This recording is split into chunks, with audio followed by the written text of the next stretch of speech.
Hello everyone, today we'll learn how to change the speed and temperature units in ViaBecs Android car stereo.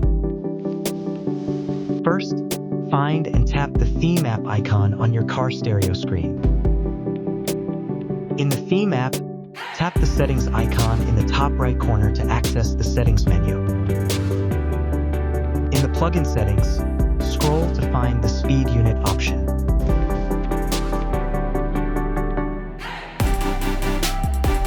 Tap speed unit, then choose either MPH or KMH from the options, depending on your preference.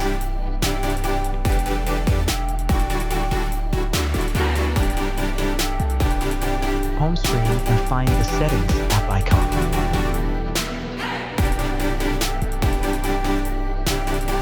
In the original settings menu, find and tap the temp norm option.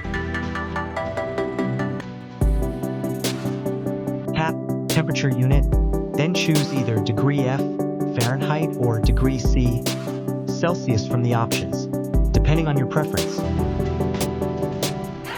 After making these changes, it's recommended to restart your car stereo to ensure all settings take effect.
We hope these steps help you successfully change your speed and temperature unit settings.